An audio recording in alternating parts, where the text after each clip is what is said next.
untuk memuji dan memuliakan nama-Mu. Sungguh benar ya Tuhan, Engkau ajaib dalam hidup kami. Engkau sumber kekuatan kami, Engkau pengharapan kami, Engkau adalah pegangan kami yang teguh ya Tuhan. Engkau tahu, kalau bukan Tuhan yang ada dalam hidup kami tidak bisa menjalani hidup ini sendirian ya Tuhan. Kami terlalu lemah, terlalu rapuh untuk menjalani dengan kekuatan kami. Begitu gampang kami bisa menyerah, bisa putus asa. Tetapi sungguh kami bersyukur hari ini di rumah-Mu ini Tuhan, kami diingatkan lagi betapa ajaibnya Engkau Tuhan, betapa besarnya kekuatan-Mu yang boleh terus menolong dan menopang hidup kami. Kalau kami ada sampai hari ini, kami tahu itu semua karena anugerah-Mu ya Tuhan. Tuhan, saat ini kami sudah memuji memuliakan nama Tuhan. Perkenankanlah ya Tuhan, semua persembahan pujian ini ya Tuhan boleh menyenangkan hati-Mu. Dan saat ini kami mau duduk diam dengar akan kebenaran firman-Mu, akan suara hati-Mu ya Tuhan. Biarlah ya Tuhan kami diam dengar dengan sungguh-sungguh dengan baik. Tetapi biarlah hati kami ini tidak tahan untuk mau melakukan firman-Mu, karena kami tahu ini sehat buat kami, ini baik buat kami, dan kami tahu Engkau mau kami melakukannya di dalam kehidupan kami ya Tuhan. Kami sungguh berdoa ya Roh Kudus, penuhi kami semua ya Tuhan, sehingga setelah kami pulang dari ibadah ini ya Tuhan, kami sungguh diberkati Tuhan, kami diteguhkan, kami dikuatkan, dan kami pulang dengan membawa berkat Tuhan, dan kami mau melakukan kehendak-Mu ya Tuhan. Terima kasih Bapa, kami sungguh menyerahkan pemberitaan firman-Mu ini ke dalam tangan Tuhan saja. Di dalam nama Tuhan Yesus Kristus kami sungguh bersyukur dan berdoa. Amin. Silakan duduk Bapak Ibu Saudara.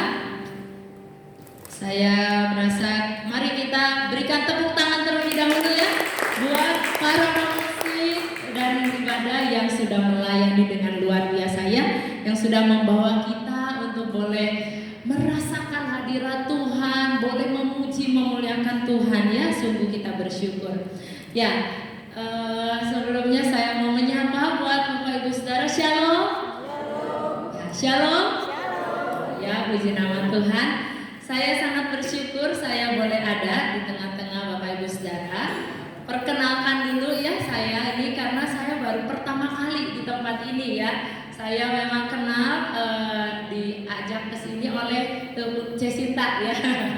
Ya, kenal sama Cesinta, terus akhirnya boleh diberi kesempatan berbagi sharing di tempat ini ya.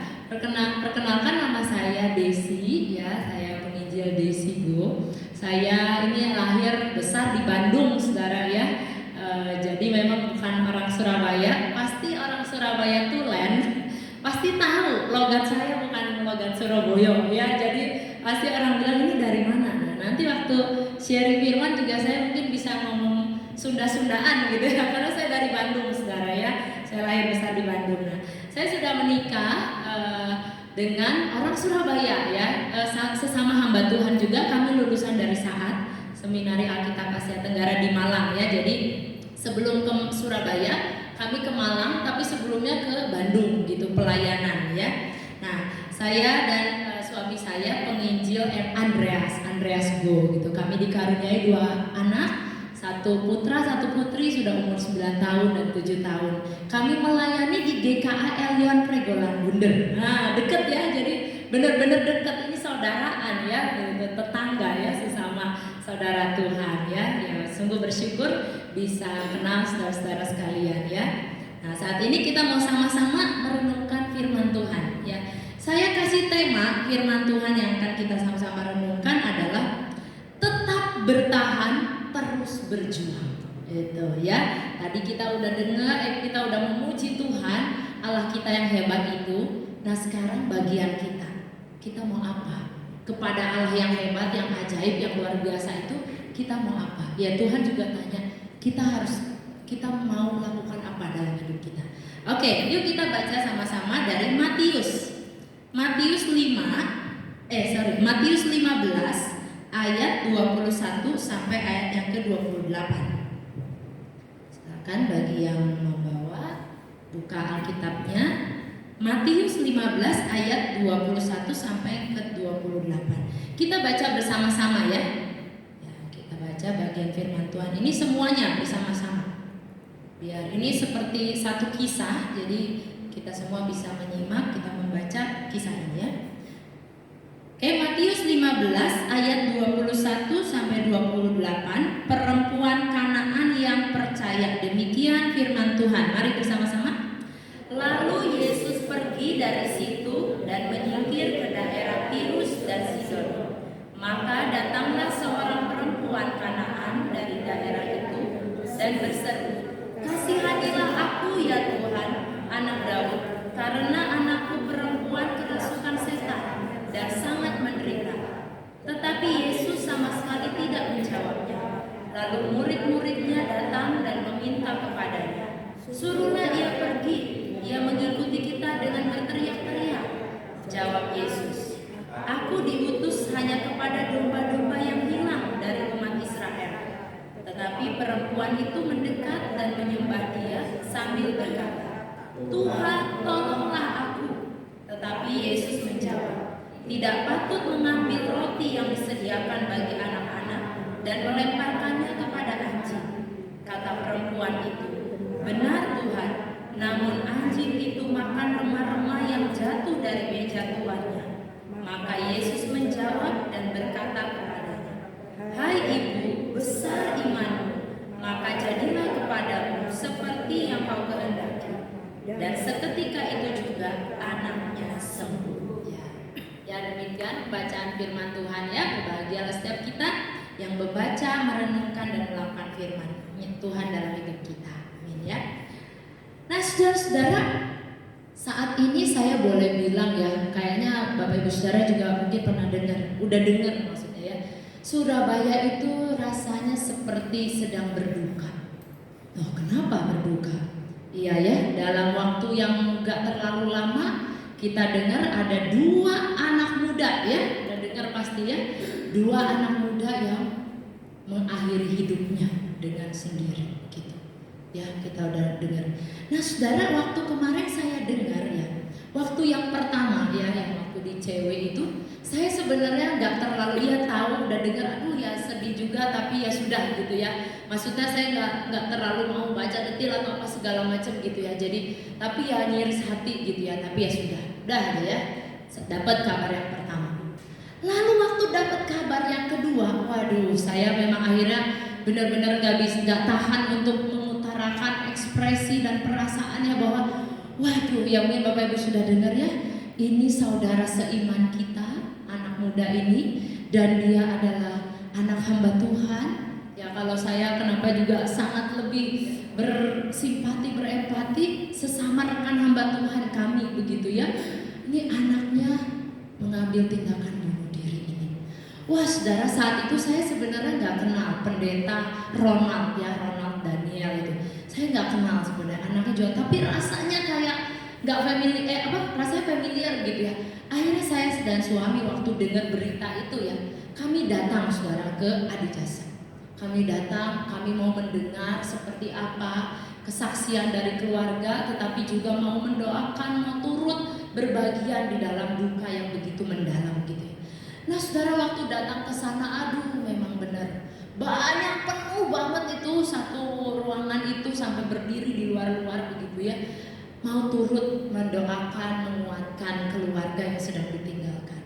Nah, saudara, singkat cerita intinya ya anak ini mengalami depresi yang berat, yang besar, tekanan hidup yang bagi dia luar biasa berat gitu ya. Saya sempat katanya sebelum-sebelumnya pernah mengalami, sudah ditangani, ya dikira oleh orang tuanya mungkin sudah mulai pulih atau apa, tetapi kita nggak tahu, kita juga nggak tahu sebenarnya sudah berapa bulan atau berapa 1 tahun ini mungkin dia mengalami begitu berat pergumulan itu sampai di hari kemarin itu ya, hari Selasa, saya ingat ya itu ya, 1 Oktober ya, dia akhirnya menyelesaikan hidupnya. Saudara, mungkin ada yang tahu dia itu sebelum loncat, dia itu posting saudara di IG-nya, posting langit sama kota Surabaya gini, dia tulis thank you. Aduh, saya sampai benar-benar Tuhan, apa yang dalam hatinya, apa yang dalam dirinya sampai menurut dia sudah selesai. Saudara, jujur merenung dari kisah seperti ini, kita nggak bisa nggak ya bilang bahwa memang pergumulan hidup, ujian hidup itu nyata dialami oleh setiap kita, benar ya? Rasanya nggak cuman umur usia dewasa, enggak. Anak-anak juga, anak muda, umur 19 tahun, saudara, merasa bahwa beban hidup begitu berat. Menurut saya nggak cuman dewasa juga, pemuda, tapi mungkin anak-anak juga bisa ngalamin betapa beratnya hidup ini. Remaja, pemuda, dewasa, bahkan mungkin usinda juga bisa ngalamin. Aduh, rasanya berat sekali hidup ini. Nah, saudara, memang ketika kita menjalani pergumulan hidup atau menjalani hidup, ada saja ujian-ujian hidup yang harus kita hadapi. Bahkan di dalam berbagai aspek kehidupan kita memang mengalami yang namanya ujian ya. Kita mau masuk kerja, ujian ya, ada ujiannya, ada tesnya ya. Kita mau masuk ke kampus, ada tesnya. Kita mau masuk bahkan macam-macam ya, kita harus jalani tes gitu ya. Nah, sampai di dalam kehidupan ini pun kita ngalamin berbagai ujian gitu ya. Saya pikir pasti setiap kita pernah mungkin ngalami ujian-ujian itu, mungkin di dalam hal keuangan, dalam hal keluarga, dalam hal relasi atau pelayanan dan lain sebagainya kita mengalami.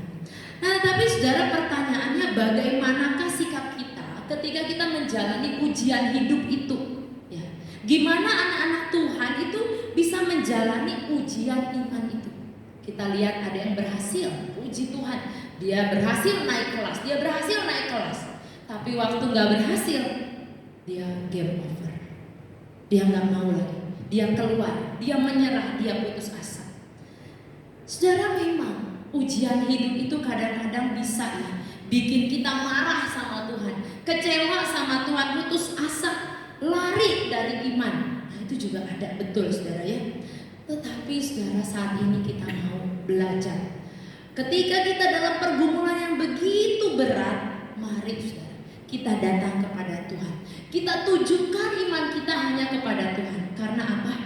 Karena iman yang sejati, saudara ya. Iman yang sejati adalah iman yang mau tetap percaya kepada Tuhan sekalipun ada banyak ujian yang harus dihadapi. Itu saudara ya. Iman yang sejati adalah iman yang mau tetap percaya kepada Tuhan sekalipun ada banyak ujian-ujian yang harus kita hadapi. Saudara, Tuhan pengen kita imannya itu iman yang dalam, bukan yang dangkal. Iman yang kuat, bukan yang rapuh. Iman yang permanen, bukan yang sementara. Iman yang sejati, bukan iman yang palsu. Nah, karena itu saudara, melalui firman Tuhan yang kita baru baca ini, kita mau belajar ada dua hal. Yang pertama saudara, kita mau belajar bahwa Allah itu memang dapat memberikan ujian kepada orang-orang percaya. Nah, ini kebenaran firman Tuhan yang kita perlu ingat-ingat gitu. Bahwa memang Allah itu bisa memberikan ujian kepada orang-orang percaya. Nah, emang enak gitu jalanin ujian? Wah, saya rasa nggak enak ya, benar ya. Nggak ada yang bilang yes hari ini ada tes. Nah, jarang, walaupun ada mungkinnya jarang ya. Tapi yang ada gentar, takut, berjuang banget begitu ya. Nah, karena itu loh, kita kayaknya mungkin mulai mikir, loh jadi Tuhan itu memberikan yang gak enak sama kita. Nah saudara, jangan buru-buru dulu. Kita mau sama-sama belajar melalui perikop yang kita baru baca ya. Sebenarnya seperti apa sih perikop ini ya? Nah saudara, ketika saudara atau mungkin saya dan saudara waktu baca bagian perikop ini, kita mungkin melihat ada hal yang janggal terhadap sikap Tuhan Yesus. Ya, sikap Tuhan Yesus itu kayak beda dari biasanya. Kalau ketemu yang sakit disembuhkan, ketemu yang lumpuh langsung dibuat bisa berjalan. Oh, rasanya baik gitu ya. Tapi di bagian ini beda loh, saudara ya. Di bagian ini kok rasanya Tuhan agak-agak menunjukkan sikap seolah-olah cuek, seolah-olah kayak merendahkan si perempuan Kanaan ini.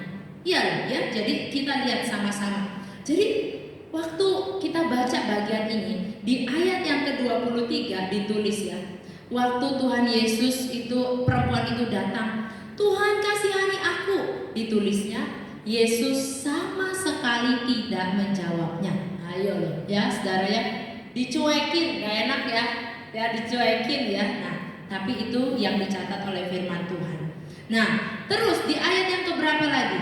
Di ayat yang ke-24 saudara ya. Di situ dibilang, aku diutus hanya kepada domba-domba yang hilang dari umat Israel. Waduh, itu ya. Jadi yang pertama, perempuan itu bilang, Tuhan tolong saya, kasihani saya. Tapi Tuhan Yesus diam, nggak menjawab sama sekali. Nah saudara, kok kenapa Tuhan Yesus kok diam ya? Padahal kita tahu Tuhan Yesus itu nggak kurang tajam gitu loh pendengarannya. Enggak, dia dengar, dia tahu. Terus kenapa kok Tuhan diam? Nah saudara, mungkin saat ini kita juga berpikir, loh kenapa ya? Iya, Tuhan kok diam? Kenapa nggak jawab pergumulan kita? Nah saudara, sekalipun saat ini mungkin kita nggak tahu ya kenapa ya. Tetapi mari kita sama-sama tetap yakini bahwa kita percaya Tuhan itu maha mendengar. Amin. Amin.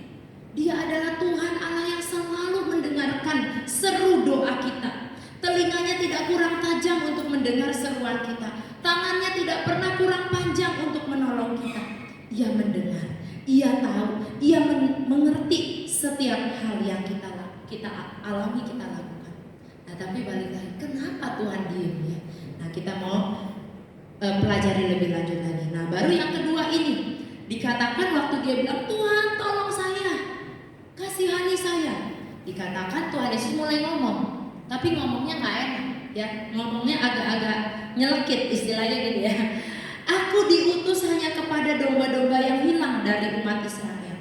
Wah, saudara, pernyataan ini sebenarnya kayak mau bilang gini, oh saya datang hanya untuk menyelamatkan yang ini, yang kamu Yahudi, orang-orang Yahudi, orang-orang pilihan. Kalau kamu enggak, perempuan Kanaan ini kan ya, enggak, kamu enggak. Seolah-olah Tuhan Yesus mau ngomong gitu. Bahkan mungkin orang-orang di sekitarnya ngomong, benar, kami, Tuhan Yesus datang buat kami, gitu ya. Nah apalagi kitab Matius ini ya saudara, kitab Injil Matius ini ditujukan memang untuk orang-orang Yahudi pada saat itu, gitu ya. Jadi sangat kentara, kayak dibedain gitu ya, orang Yahudi sama non Yahudi gitu.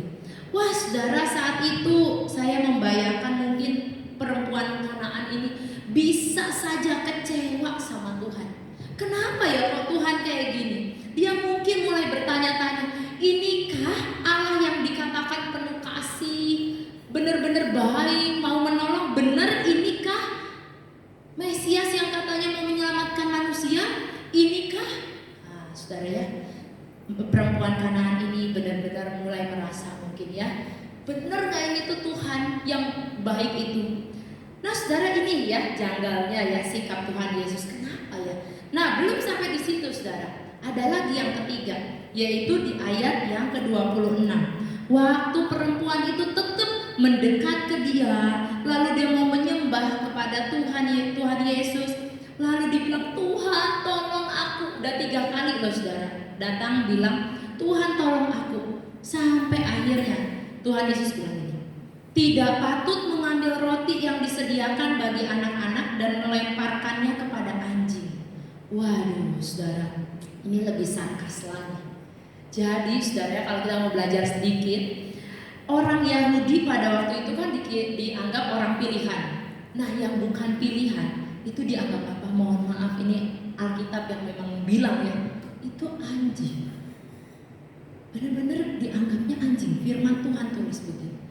Wah saudara, saat itu benar-benar yang menurut saya ya, kekecewaan itu bisa memuncak istilahnya gitu ya. Kok sampai segininya sih kok Tuhan Yesus itu bisa berkata seperti itu kepada perempuan yang berseru kepadanya. Kecewa pasti. Tetapi saudara, ini luar biasanya, firman Tuhan jelas menyatakan bahwa Ia bukanlah Allah yang demikian. Dia bukan Tuhan yang kita kira saat ini. Mungkin waktu kita lihat kisah ini, iya ya kok kayak gitu ya. Enggak saudara, tetapi kita tahu Tuhan bukan seperti itu. Seperti apa? Kita mau lihat lagi ya. Ketika selesai Tuhan Yesus, perempuan Kanaan itu ngomong, terus Tuhan Yesus jawab. Perempuan itu ngomong, terus Tuhan Yesus jawab. Lalu setelahnya, nah kita lihat di ayat yang ke-28. Di sana dikatakan ya, hai ibu besar imanmu. Wah saudara, ternyata Tuhan yang mungkin kita kira iya ya, kenapa kok Tuhan kayak gitu? Ternyata enggak. Ia bukanlah Allah yang demikian. Yesus tetap adalah Allah yang mengasihi perempuan ini. Yesus memuji iman perempuan Kanaan ini. Yesus menyatakan dengan sukacita bahwa Yesus senang dengan kemenangan iman dari perempuan Kanaan yang telah berhasil bertahan dan terus berjuang sekalipun dia harus istilah tadi dicuekin, terus diomongin gak enak istilahnya gitu ya. Dia berhasil melewati itu semua. Nah sebenarnya saudara ya, saya percaya Tuhan Yesus melakukan hal itu, mengatakan itu, pasti ada maksud yang Tuhan mau ajar. Karena saat itu Tuhan Yesus bukan cuma dengan perempuan itu, tetapi dengan orang-orang Yahudi yang banyak mengerumuni dia, gitu ya. Nah saudara, jadi apa sih yang mau Tuhan Yesus sampaikan? Nah saudara, Tuhan Yesus mau sampaikan bahwa bagus nak, imanmu hebat, makanya Tuhan Yesus dengan berani, dengan jelas menyatakan bahwa imanmu itu besar. Malah lebih besar dibanding orang-orang ini loh yang katanya orang Yahudi, orang pilihan Tuhan. Nah saudara, pertanyaannya ya, apakah sebelumnya Yesus tidak tahu kalau iman perempuan ini besar? Oh tahu saudara. Ya Tuhan Yesus tahu. Nah bagaimana? Kenapa kok bisa tahu ya? Makanya kenapa Tuhan, lalu mengapa Yesus bersikap seperti yang telah kita bahas tadi ya? Ya jawabannya Tuhan Yesus sedang menguji iman perempuan Kanaan ini. Tuhan Yesus mau menguji apakah perempuan ini tetap mau datang kepada Tuhan sekalipun diperlakukan demikian. Apakah perempuan ini mau memohon kepada Tuhan Yesus sekalipun seolah-olah gak mendapatkan apa yang diinginkan ya. Nah saudara, Tuhan Yesus mau lihat apakah perempuan ini terus setia kepada Tuhan. Dan jawabannya apa? Tuhan Yesus tahu dia akan setia. Dia akan berjuang, terus bertahan di dalam masa-masa ujian. Nah saudara, memang ya kadang-kadang ada masa-masa di mana kita itu kok ngelihat kenapa ya Tuhan itu diam. Saya udah berseru berapa kali tetapi Tuhan tetap gak mau jawab. Atau jawabannya itu gak sesuai dengan ekspektasi kita. Betul, ada masa-masa seperti itu. Nah saudara, di dalam buku ini ya, mungkin anak-anak muda atau memang yang agak lama sih, udah lama ya, saya aja baca ini waktu SMA kalau nggak salah kelas 1 ya. Buku The Purpose Driven Life, yaitu Rick Warren menuliskan. Ada di dalam salah satu babnya itu ditulis, yaitu tentang bab ketika Allah terasa jauh. Nah saudara, ketika Allah terasa jauh, ada kalanya itu adalah ujian iman. Salah satu ujian yang kita semua harus hadapi. Akankah kita terus mengasihi, mempercayai, menaati dan menyembah Allah bahkan ketika kita tidak merasakan kehadirannya dalam kehidupan kita? Jadi mengapa Yesus diam? Ada rencana Tuhan, ada maksud Tuhan yang indah. Nah keyakinan ini saudara yang dimiliki oleh perempuan Kanaan ini, sehingga dia boleh terus bertahan, terus berjuang sekalipun ada ujian-ujian yang sedang dia hadapi. Nah saudara, apakah Tuhan itu boleh menguji kita? Oh boleh saudara. Dia Allah sang empunya segala sesuatu. Dia yang berkuasa atas hidup kita. Dia bisa menguji kita. Nah tapi memang pertanyaannya, kenapa, ngapain Tuhan menguji kita? Nah, jawabannya saudara ya, di dalam bagian ada di dalam Ibrani dibilang supaya kita nggak jadi anak-anak Tuhan yang gampangan saudara. Ya kemarin dibahas saudara, bener loh.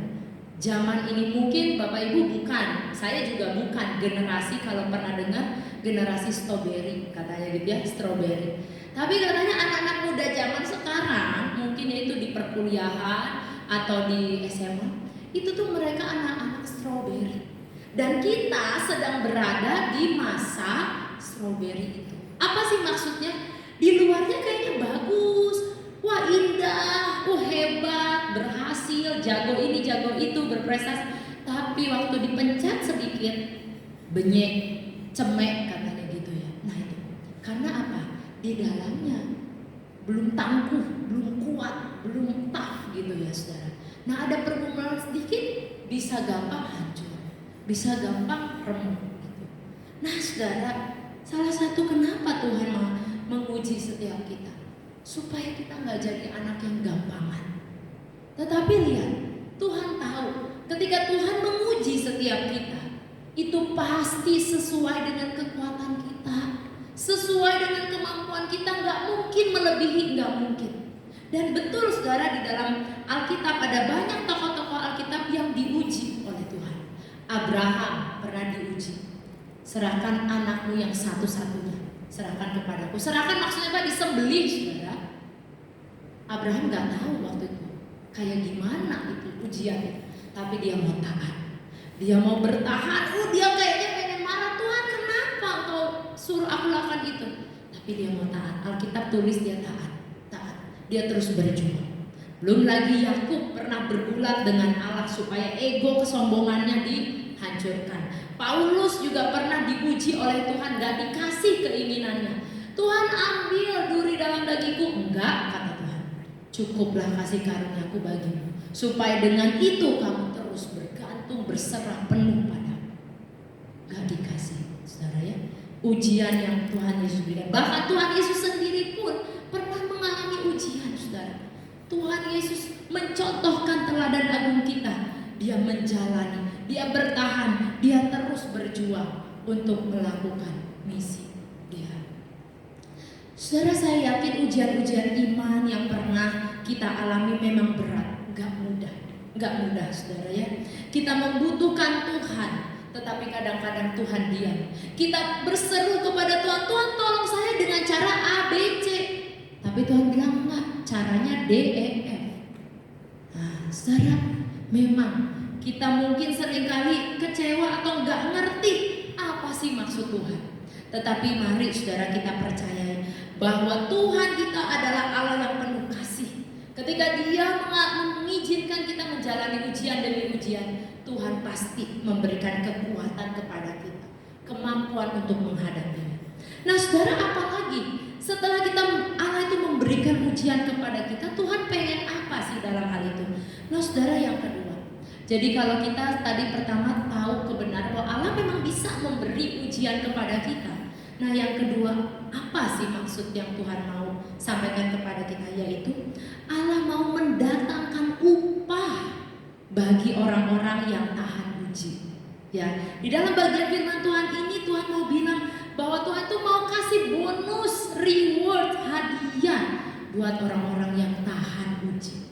Saudara, kemarin minggu lalu, 2 mingguan lalu, anak saya itu lagi masa ujian NITES, beberapa juga mungkin ya. Nah saudara, waktu dapat hasilnya di belakang itu ada miss-nya bilang bagus, good job. Waduh, rasanya seneng ya saudara ya. Atau mungkin kalau kita kerja, atasan kita bilang bagus, good. Nah, wah seneng banget saudara ya. Atau mungkin karena habis kerjanya bagus dikasih insentif, tambahan bonus dan lain sebagainya.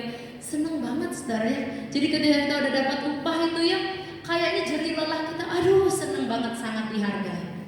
Nah saudara, itulah yang dirasakan oleh perempuan Kanaan ini.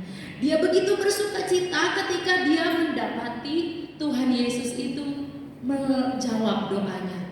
Tuhan Yesus itu melakukan apa yang ia serukan kepada Tuhan Yesus. Nah saudara, di dalam bagian Alkitab ini ya Matius dikatakan, hai ibu, besar imanmu. Ini benar-benar pujian yang sangat spesifik saudara. Ini cuma 2 kali ya sama ibu ini, perempuan Kanaan ini, sama perwira di dalam bagian Alkitab. Nah jadi Tuhan Yesus tuh kayak mau bilang ya, ini loh contoh iman perempuan ini. Hai orang-orang Yahudi, kaum pilihan Allah. Kalau mungkin sekarang, hai ini orang-orang yang ngakunya Kristen dari dulu-dulu gitu ya. Contoh ibu ini, perempuan ini, dia imannya besar kepada. Nah saudara-saudara, kita tahu dia mendapatkan upah ini. Tetapi apakah gampang dapetinnya? Enggak ya. Di dalam bagian Alkitab kita udah tahu dia 3 kali dicuekin atau diperlakukan yang gak enak sama Tuhan Yesus istilahnya gitu ya. Tetapi saudara, kita lihat dia terus berjuang. Ada proses yang dialami oleh perempuan Kanaan ini. Nah, jadi perempuan Kanaan ini kan datang kepada Tuhan. Dia anaknya sakit, pasti dia udah cari-cari, dia udah berusaha, tetapi akhirnya mungkin dia nggak bisa, nggak ada jalan lain. Terus dia dengar tentang Tuhan Yesus. Nah, dia pasti cari tahu dulu siapa sih Tuhan Yesus itu. Nah, akhirnya dia cari tahu sampai akhirnya dia datang kepada Tuhan Yesus. Dia kenal atau dia tahu lah semua tentang Tuhan Yesus. Makanya dia datang gini, Tuhan Yesus, kasihanilah aku, ya Tuhan, anak Daud. Anak perempuanku sangat menderita dan kerasukan setan dan sangat menderita. Nah, saudara, dia percaya Tuhan sanggup melakukan, menyembuhkan. Makanya keyakinan ini membawa dia berani datang kepada Tuhan Yesus. Nah, tetapi kita tahu Tuhan Yesus bilang apa? Ya, waktu perempuan Kanaan dicuekin sama Tuhan Yesus, dia tetap berseru. Waktu Tuhan Yesus ngomong nggak baik kalau itu dikasih ke anjing gitu ya, dia sampai bilang begini, benar Tuhan, namun anjing itu makan remah-remah yang jatuh dari meja tuannya. Nah, itu dia